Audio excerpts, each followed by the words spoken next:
Good morning, everybody. Welcome to the third webinar in our series on Photovoice. Thank you so much for joining us today.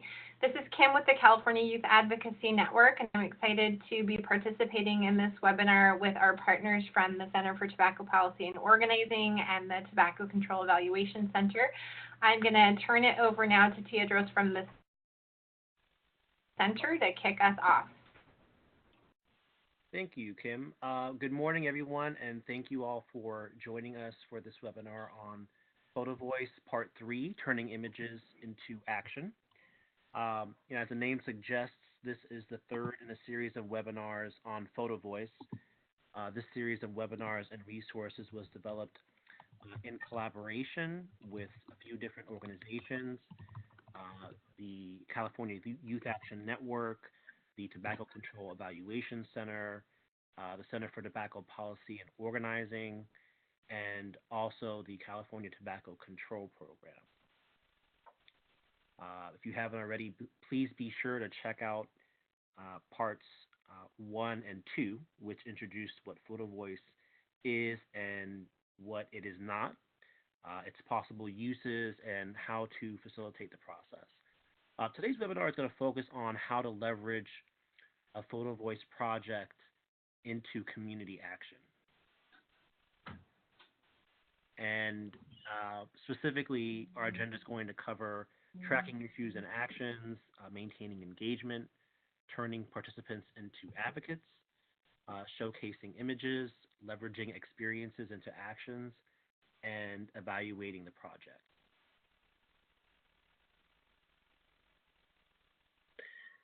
As Teodros mentioned, the first two webinars, actually, I think we have a poll first. Yep, so if you guys can answer the question that's in your screen right now, have you participated in any of the previous Photovoice webinars in the series? Yes, both 1 and 2, just 1, just 2, or neither, you haven't been able to go to either. If you could put your responses in, and then we can see how that goes. And Kim, I think you're the only one who can see the results.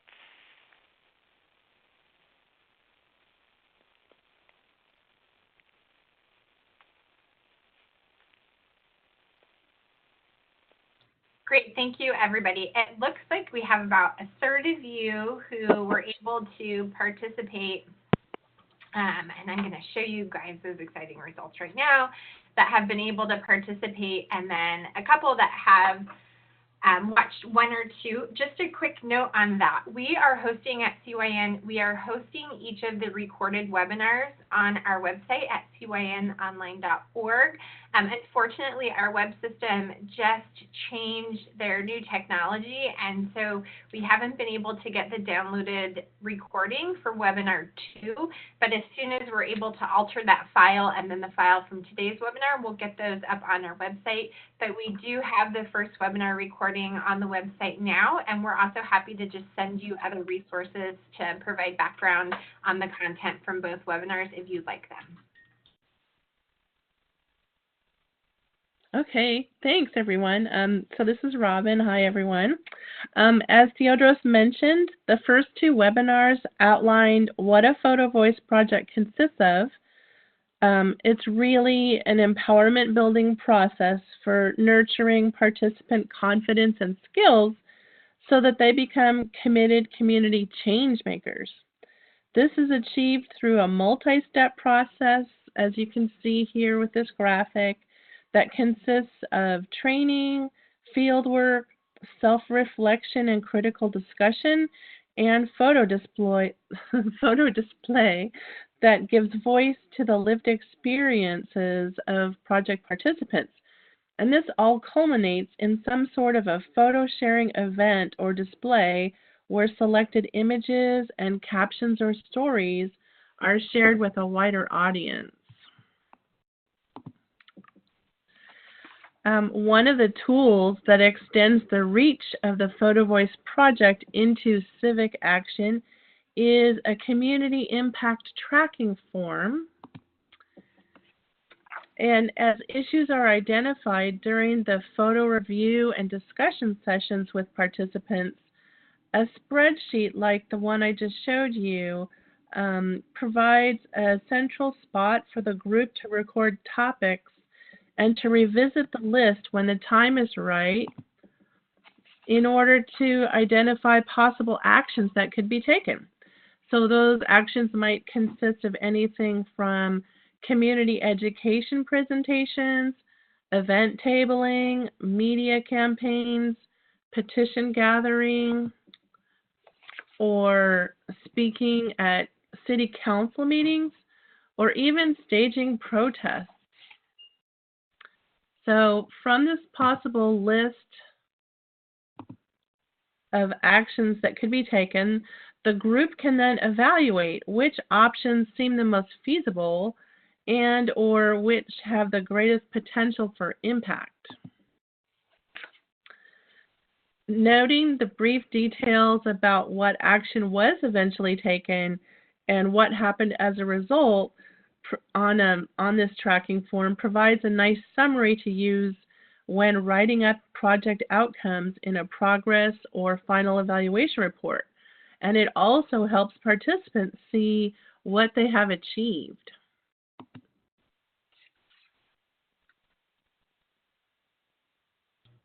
So if you were able to participate in either of the webinars that we've hosted so far in this series, you will know already that one thing we've really emphasized with Photovoice and using Photovoice is it truly is a process. And in that process, it's all about going out and finding those partners in your communities whose voices really needs to be heard, partnering with them and equipping them to be able to go out and collect images that really document how they see their community and the community problems. And then going through the process of discussing and analyzing those images, and then narrowing down what community problems we can collectively address. And the third part, which is really what we're talking about today, is how do we use those images to go and do advocacy? And a really critical part of that is then maintaining this relationship and maintaining the engagement with our partners. And so at CYM, we really focus on how do we keep young people engaged through the process of collecting data, but then also equipped our youth partners to become amazing advocates within the community, have the leadership skills that they already have, but help foster those to then go out and do advocacy. And we know our partners at the center do similar work with engaging adult community members. And so we really want to focus on using Photovoice, that understanding that even after we go through the collection of those images and the analysis of what those pictures are saying and telling us from the perspective of our partners, keeping our partners then engaged to then create the change to the problem that we've identified.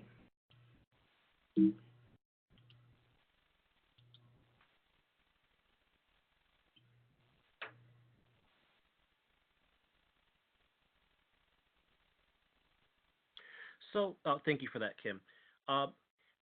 The main purpose in terms of using Photovoice is getting to a point of building purpose to share and validate lived experiences of participants in order to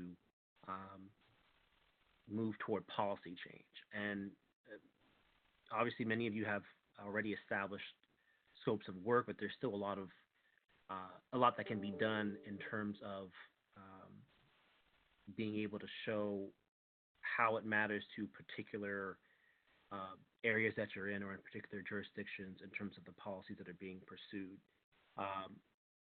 Obviously, there are going to be different priorities and problems that manifest in different ways.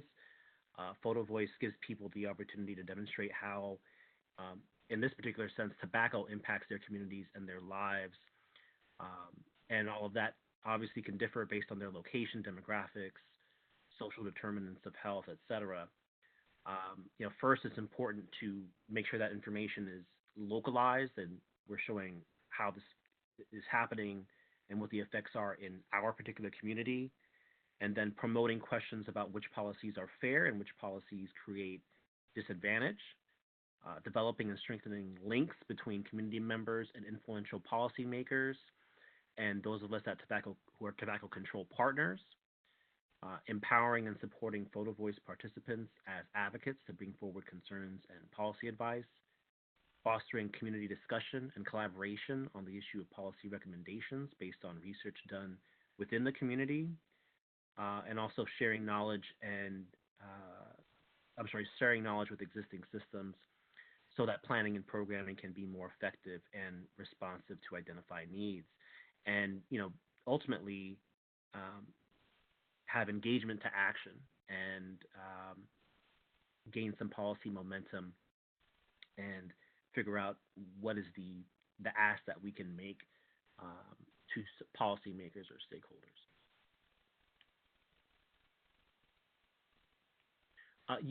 In terms of using Photovoice in advocacy efforts, there are a few points to keep in mind. One of them being that it's important to find champions who can help our youth to advocate for these policies. Obviously, a lot of young people are discounted for being young, and having a champion, for example, an aide or a chief of staff to a city council member. These are people who can help open doors and help with strategizing. It's also important to keep youth out front. It's not only effective in terms of a great way to help youth to showcase their leadership skills, but it can also be more compelling in terms of advocating for the policy. And then it's also important to keep young folks engaged. The real work comes after the yes. It's important to stay involved to ensure that policy adoption actually does happen.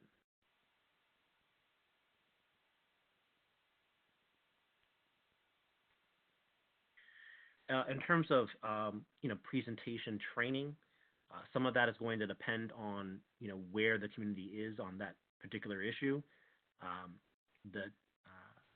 If you have a community that maybe needs a little bit more education, then you might have events that are going to be a little bit different than if they're already understanding of what's going on, that they know this is an issue and they're ready to go. You might have events that are more tailored toward open discussion and consensus building and fact-finding in order to educate the community. Whereas if they're more ready to go, you might have an event where you have an argument that you're trying to drive, and a point that you're trying to make, have a spokesperson in place, and where you're really more making an argument. Part of that is learning how to put on a public event, creating media activity, knowing who to invite, and where to hold a meeting. It's also important to consider partnering with organizations that can co-host events, share expenses and audiences, contact lists, so you can have a wider pool of invitees. And then also, you're going to want to have some considerations for public space, and possibly asking participants what they prefer.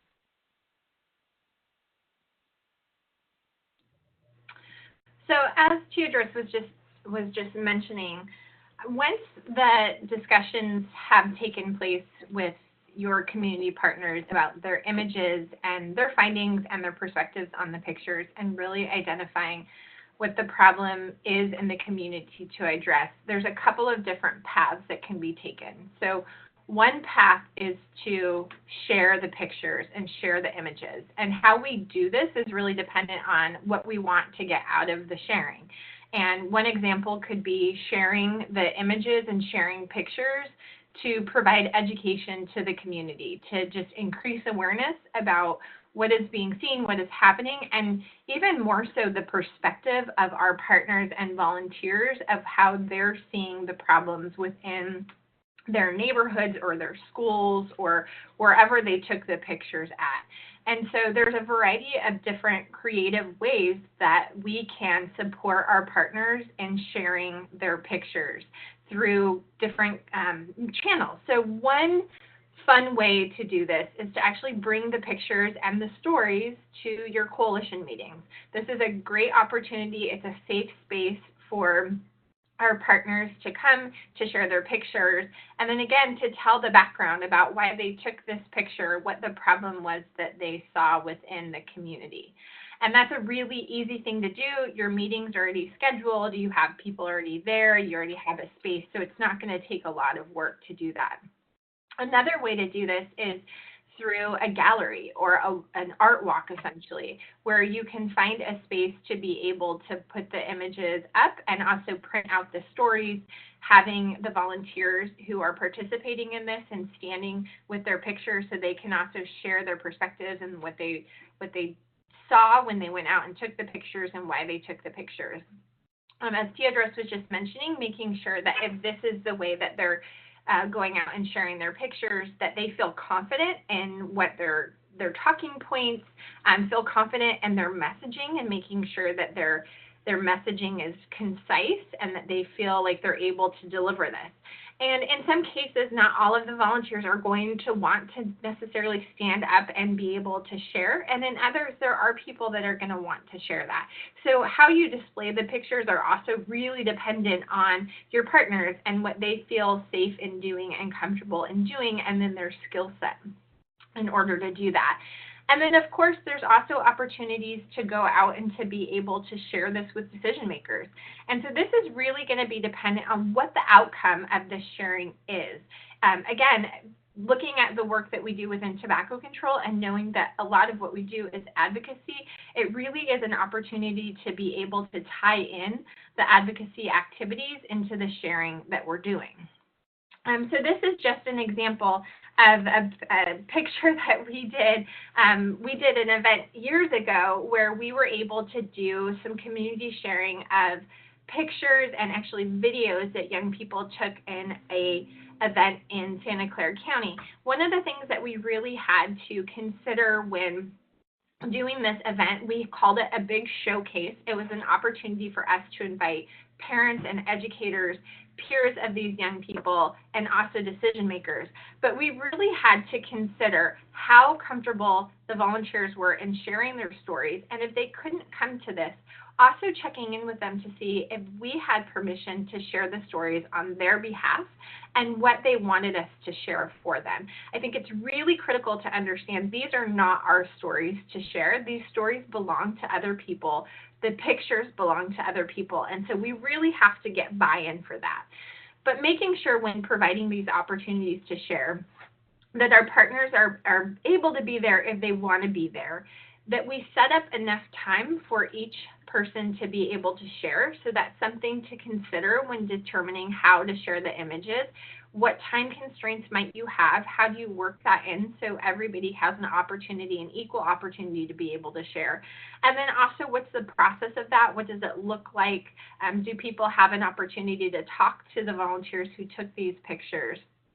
And then something fun that you can do is make sure to document this as well.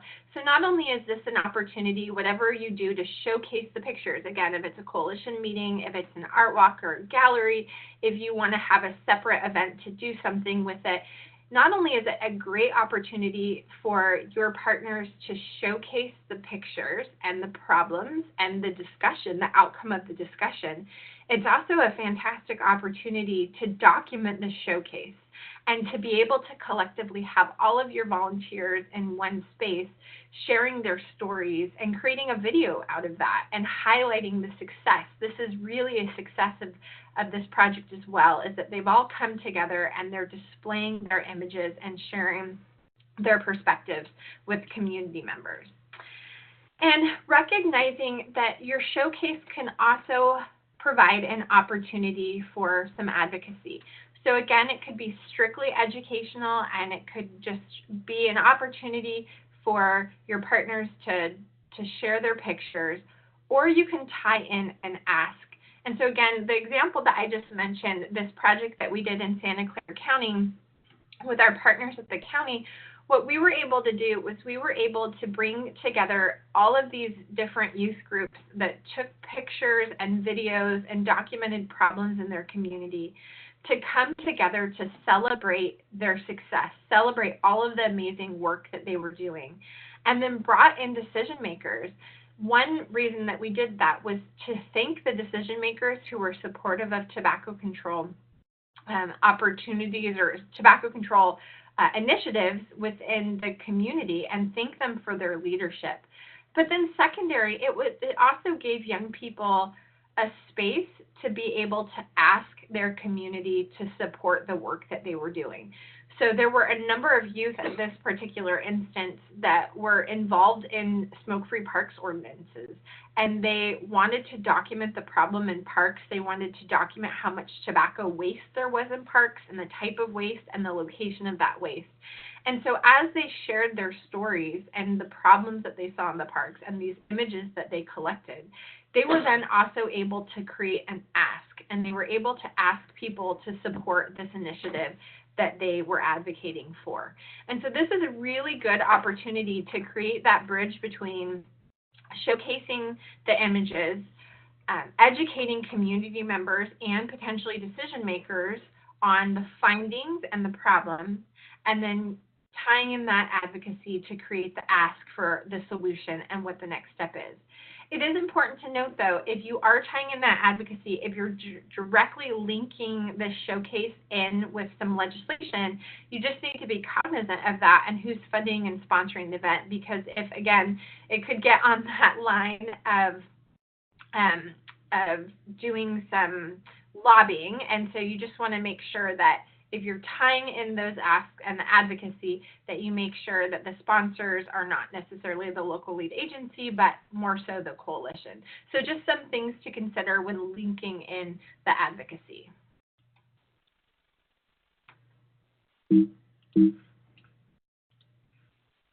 Thanks, Kim. So before we touched briefly on the issue of making a call to action, and part of the question is what does that look like?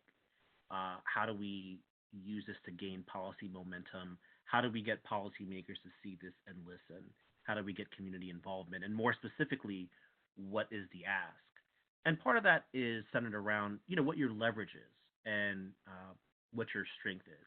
Obviously, if you have maybe activists that are a bit more decentralized and spread out, you might lean toward making having a letter writing campaign or a media campaign. If you have supporters that are more concentrated, or you can actually move numbers, or you have a large enough coalition, then you might want to move them to speak at public hearings or mobilize different organizations and volunteers, making the issue more visible. What we're really trying to do here is identify where your strength is and focus it. And part of that is also predicated on who the stakeholders and or targets are that you're focusing on. Whether they're policymakers, maybe they're part of a school board or a city council. What's important to keep in mind is that this is an opportunity to give voice to marginalized populations and get their perspective in front of people who might have otherwise missed their story. So that's something that's really important to keep in mind.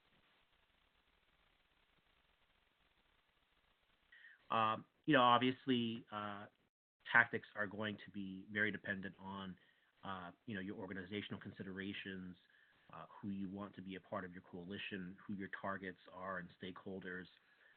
So there are a lot of different factors. Resources that you have, what your coalition support is like, and ultimately what you're trying to achieve, and also what some of your constrictions might be. You may not want to be too confrontational if you have friendly targets or stakeholders that you would like to have involved or are already open to engaging with you. A rally or big media event is a great idea if you have a strong enough coalition with enough supporters. Otherwise, it might make more sense to hold a forum. If you think you have a lot of community education left to do, then you might want to have a showing at an art gallery, for instance, or holding a community workshop or conference. Obviously, this is pretty situation specific. Some sort of low level sort of generic tactics to engage in, like petitions or letters to the editor, are always are usually helpful in the beginning to do. We really encourage you at the center to contact us to discuss what phase you think you're in, to brainstorm potential actions and trainings and resources that are going to be needed for your specific situation. And finally, just really these are all opportunities to facilitate, helping these communities to find the power that they've always had, but maybe didn't know was there.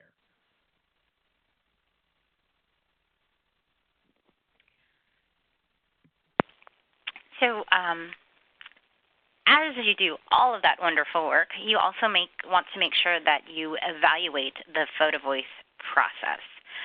The goal of evaluation is to improve how things are done. So you want to make sure to do that through a combination of things like self-reflection, which could be done in a journal. Participants can have a journal and document how their journey went and their thoughts and reactions to things. You can do a survey.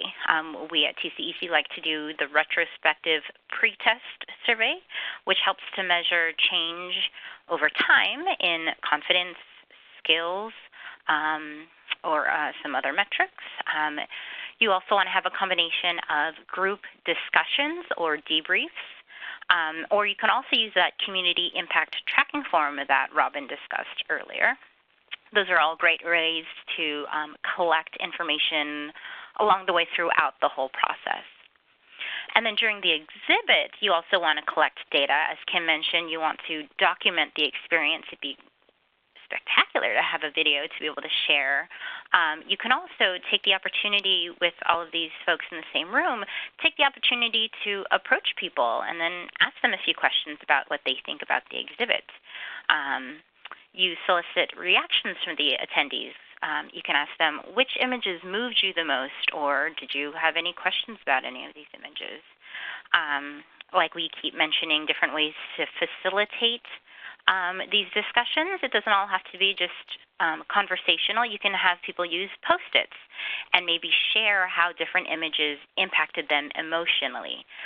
Also doesn't have to be words. They can be Post-its with happy faces or broken hearts, or just other small images that allow people to express how they're feeling. And then all of this can feed into conversations during the event about how to mobilize and answer the question, what can we do about this? And these are great ways to collect this data. The Post-it method, having quick conversations like almost like mini key informant interviews, or you can also have them answer a survey like I mentioned earlier. And, of course, at TCEC, we encourage the use of handheld devices to collect data on a survey. If you need any help with that, just let us know. But this can also be an opportunity to establish and develop connections and relationships. You could recruit for future Photovoice participants or to help you collect and analyze data. You can encourage participants to join the coalition and connect on social media, or participate in future opportunities. So in some ways, you have an ask even for the people who are in your at the exhibit. We mentioned in the second webinar that you definitely want to have a lead facilitator to see the process through. And then ideally, you'd want a second person to, just be an extra set of hands, but also an extra set of eyes to be the observer. The observer should take notes throughout the whole process, but definitely take notes at the showcase. Jot down what went well, what didn't, how things can be improved, observations about people's body language or group dynamics. For the observers, they definitely want to take notes. And if you're wondering what kind of notes, it's really just anything that'll be helpful to you. So things that you might want to keep in mind for next time. Maybe things that participants had questions about and you need to follow up with. You can help you develop resources for the next meeting. Or maybe things just came up and you didn't have time, so you'd need to discuss it at other meetings. But throughout the whole process, you just need to make sure to note things that you wish you knew to be successful at doing Photovoice, because that's ultimately what we want to do, is just improve how we do our work to be more effective and efficient. And another skill you want to pass along to your participants is how to reflect on how things went. What do they think went well? What would they do differently to make it better? Or is there anything else they would have wanted to do or say? Ask them what skills they think, their perception of how their skills have improved. And if they feel like they were given the opportunity to get and stay involved, you could ask them, would they do this again? That's a pretty concrete way to see if your Photovoice process is successful. Or would they recommend other people to join? Or maybe they want to offer other topics to document for the next round. I mentioned earlier that they could keep that journal to take notes about their impressions throughout it, and then again, record any of their changes in their own confidence or skills or connection to the issue. So you definitely want to debrief. Hopefully you debrief through the series of meetings that this involves, but you also want to debrief the showcase with the participants, but also with your internal group. And then, like I said, have that ask for participants to join the coalition or participate in future events. And again, you want to mix it up. You don't have to just sit in a room and talk as a group. You can pull out a variety of group facilitation techniques. There's a ton of resources in that Rover folder, which we'll talk about in a bit. But just use a combination of small group discussions, pairing up, a variety of things like writing things down versus saying them out loud, and just mix it up so that people have multiple opportunities to share their reflections and insights about the whole process. The whole process includes walking in the door for the first meeting to taking pictures, sharing with the group, presenting at the showcase, and everything that they were able to accomplish and the skills they were able to gain throughout your time together. And all of that data that's collected helps you to improve the quality of your work. So this is both process and outcome evaluation. The process evaluation helps you to tailor their meetings, improve your own facilitation and feedback loops as the Photovoice project goes along. But then at the end also you can measure that change over time through those participants' reported skills, confidence, knowledge, their sense of empowerment, and their connection to the issue. And again, just have a variety of ways to elicit this information so that people who maybe they're just a little shy, or maybe English isn't their first language, or just aren't as willing to jump in to speak up. Because again, all of this is about giving voice to those who may not have otherwise had the opportunity to. And so this process has multiple layers of providing those opportunities for skill building and sharing. Thank you so much, Catherine. And one thing I would love to also just follow up on, as we were creating this series, we were really cognizant that one of the best ways to learn about Photovoice and really just anything that we are learning through this journey of tobacco control is learning from each other. And one of the realities that we experienced when putting all of this content together is that we don't have a lot of lessons learned from using Photovoice within tobacco control, because this is relatively new to our field and using Photovoice to help advance change within our tobacco control field. And so I would encourage you all, as you're starting to use Photovoice, to not be hesitant to reach out to get support on how to do so, but also don't hesitate sharing your successes, your challenges, your stories, your victories, your pictures. I think that this is such a great learning opportunity for all of us to collectively be working together and to see how things are working. And so hopefully we can take advantage of using InfoHub to share your journey along the way, and the pictures and just the stories that you all are hearing and capturing as well, and then also the successes and the outcomes of your project, and just connecting that into InfoHub.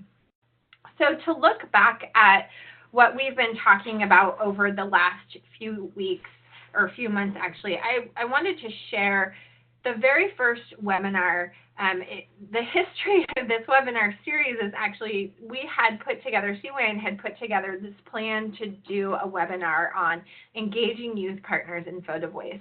And as we started to explore this more and had conversations with our partners at the Tobacco Control Program and TCEC and the Center, we really started to recognize that this, again, is a really new concept and process for many of us in tobacco control, and wanted to go much more in depth in talking about how to particularly engage youth partners in doing Photovoice projects, but just have an understanding of what Photovoice is. And so that's what we covered in the first webinar. We really wanted to focus on what Photovoice is, but even more so the history and the framework of Photovoice and why this type of data collection and sharing and analysis and advocacy was created. And there's so much value in understanding that history and the framework, and that helps us shape who we go and recruit to participate in this process.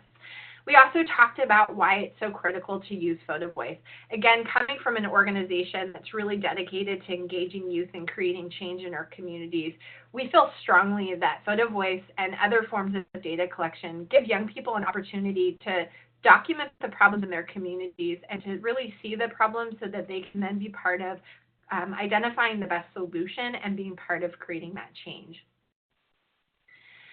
So again, as a recap for what Photovoice is, we cannot emphasize enough that Photovoice allows our partners, our community partners, to really be able to capture community problems how they see them through their own eye, and then to really critically discuss and assess those issues so that they can be at the table to identify the best policy solution and outcome, and then be part of the strategic planning session to determine how do we reach decision makers to create that change and encourage that change in our community so that we can really impact tobacco use problems within our respective environments. And so it truly is this process. It can be a lengthy process, but it's really important process to capture, discuss, and then to lead to the change. This is an inherently personal process, as Kim is describing, and it definitely requires that trust and creation of a safe space for your participants. Your facilitator and everyone needs to be sensitive to different group and power dynamics. And one way to be aware of that or to address that is to make sure you set up ground rules of behavior, respect, confidentiality, and that commitment to activism. And the issues of power and respect are also at play as they take photos. That's power and respect are something that is that participants both give and get.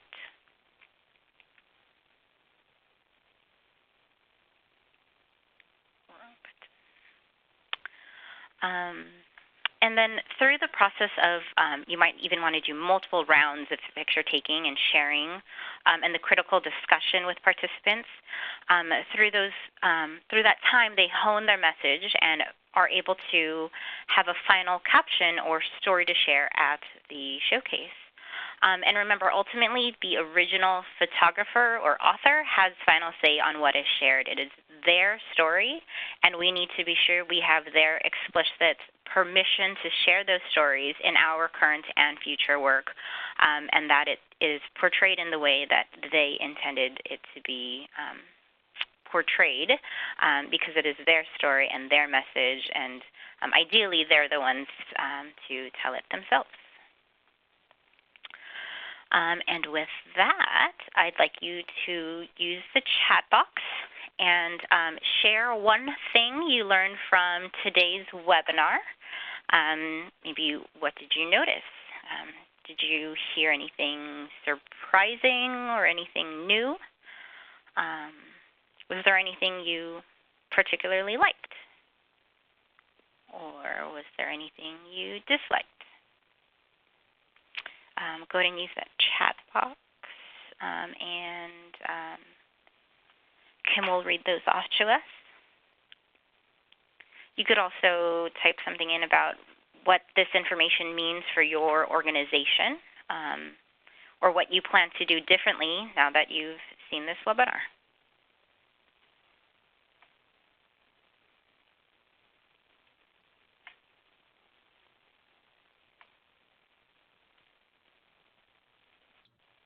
Okay, so we've gotten some comments and also some questions. So there was a comment about liking the photo gallery, the art walk, having specific calls to action like a petition or letters to editors. There were also different examples of how to evaluate and debrief during the meeting as well as after the showcase, and learn some different ways that a showcase can be developed, and also, again, linking in that ask to the showcase. That was actually mentioned by a few different people. And then it was a great idea to share pictures at coalition member meetings, and appreciated comments about allowing original photographers to have a final say.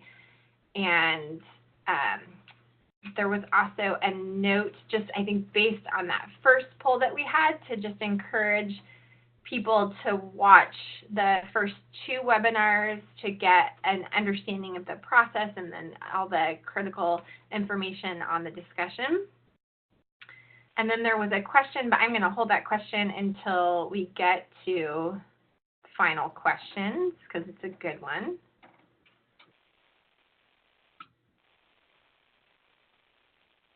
So then somebody else said they liked the idea of having an observer and really documenting the whole process of this and really learning from this as an observation perspective and how to improve the process. And I just want to plug in on that too. I think that that's a great idea to have somebody to observe and document how it's going and what's working, and also potentially things that can be changed. And again, just want to plug the idea of sharing that with all of us in tobacco control. Somebody just shared that the webinar helped them understand that other people's stories, keeping in mind when planning a gallery or community forum and including it to attend, and make sure, again, that we have permission to tell our partner stories, or that they're there and able to have the capacity to be able to share their stories. Also, somebody shared that they just love the breadth and depth of the webinars.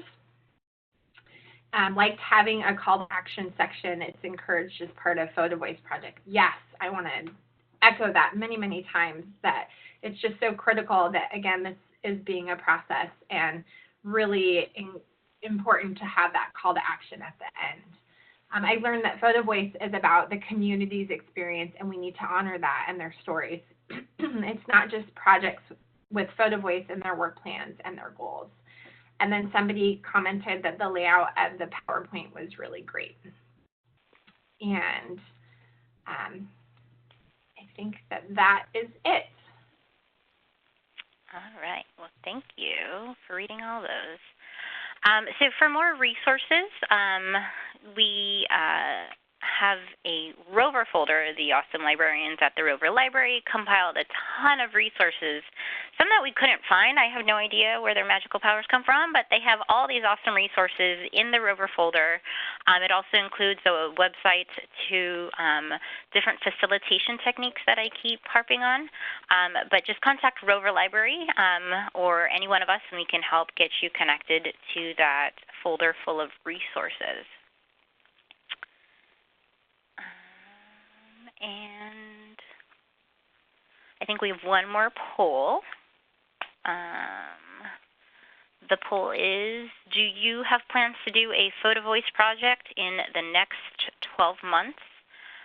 Your options are yes. Yes, we've already started. Yes, we're looking forward to it. No, no plans as of yet, or just unsure at this time. Oh, the poll is up already.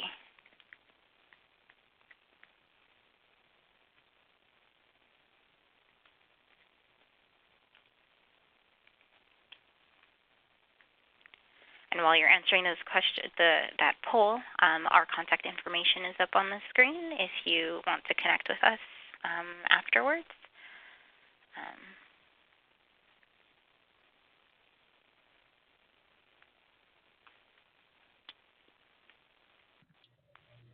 And then also, as you all are answering the poll, if you already have, if you have any additional questions that you would like to share, we'd love to open it up now for you to ask those in the chat box. Again, this can be any questions from today's webinar or just any general questions that you have from the previous webinars, questions specifically about partnering with your community partners, adults or youth, to do Photovoice projects, any questions on Photovoice or next steps, how the heck do we get started, who can we contact for the support. We're happy to answer any questions that you might have. Just go ahead and put those in the chat box.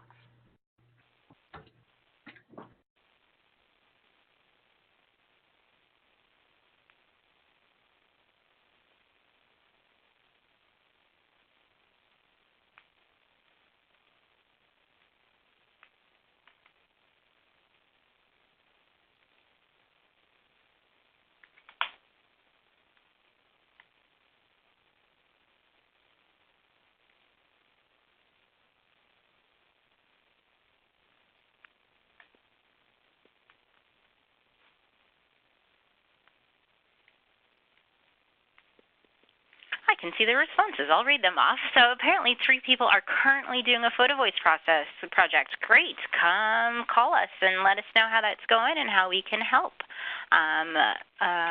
14 people are planning on doing them in the next 12 months. Again, give us a call, connect, and let's see how we can help you with that. And then there's some that either are definitely not or no plans, but if you just want to find out more, again, contact us and let us know how we can help. And I guess we can open up to questions. I have a couple questions that have come in. So if Great. we have yet to start on the Photovoice project, what will be the first few steps we need to accomplish and within how much time? First, define your purpose. Like, how would a Photovoice project support your work plan? That would be the first place to start. So I will shout out to Robin, who created this visual. So if you start at the top left to define that project, that's what Robin's describing right now, defining the project. A lot of that is meeting with your internal group and understanding what your goals are, what your budget and time constraints are, and just really sitting down and trying to be strategic about what you want to do, how you want to do it, when you want to do it, and with whom. So it starts with this and talking to your friendly TA providers, checking out these webinars, and then letting us know how we can help you. Yes, definitely. And one of the other things that we've been trying to focus on a lot is that, and this was actually said in the one of the comments, about recognizing that Photovoice, I know it's part of many work plans, but there's a purpose, there's intent behind it. And so really pairing Photovoice with communities that you know you want to work in.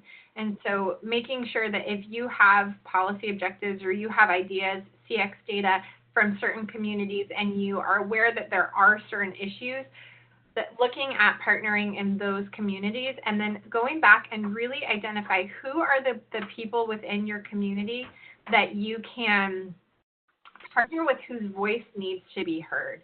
So from our perspective, working with young people, our engagement of youth through the process of data collection and then doing advocacy work, it's so much about youth development and providing opportunities for young people, often young people who come from disadvantaged communities, and providing spaces for these youth to get involved and to get learning opportunities and skill building opportunities to then go out and have a voice to change their communities. So identify what is the community that you want to work on and who are those partners whose voices need to be heard.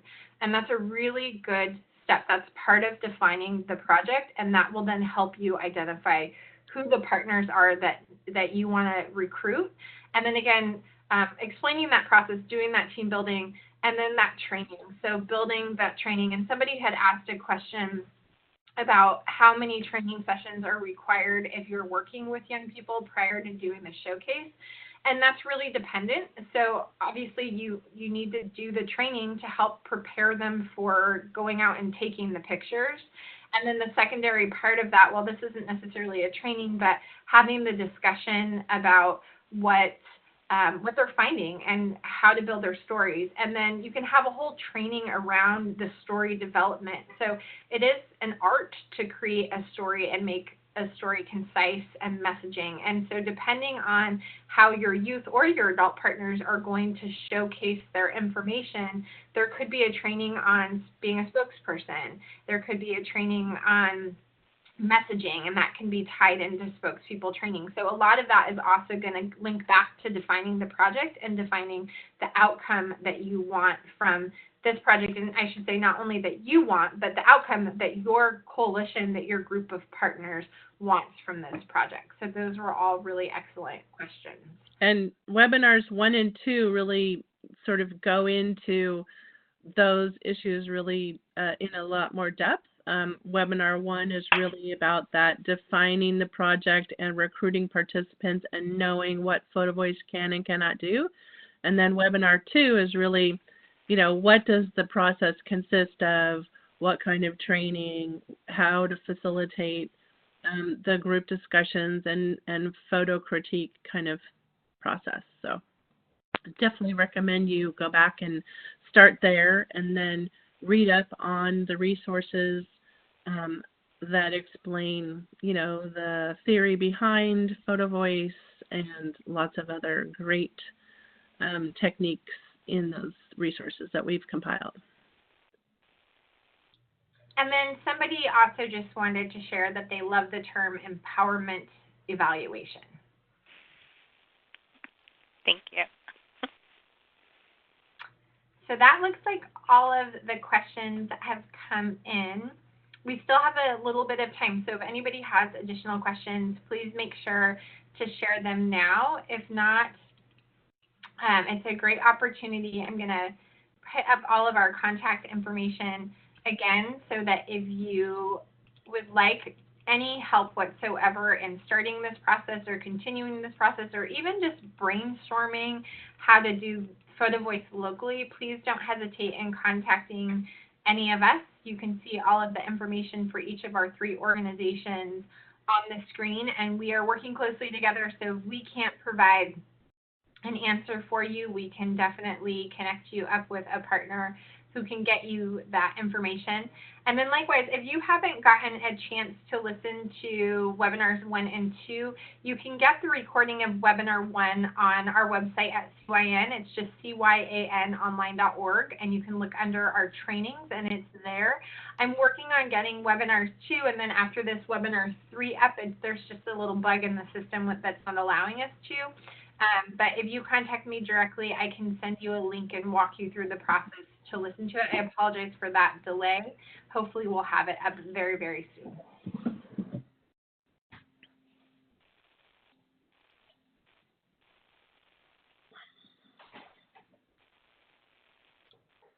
Okay, seeing no other questions coming in, I would like to, just on behalf of all of our organizations that you see on the screen, thank you for participating in today's webinar.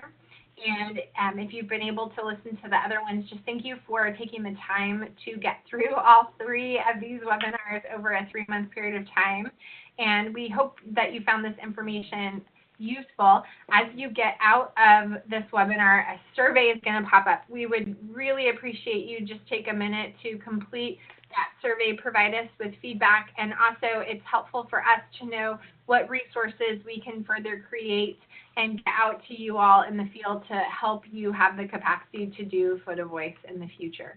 Thank you so much. Enjoy the rest of today and this week, and have a wonderful holiday. Take care. Happy Thanksgiving. Bye, everyone. Thanks.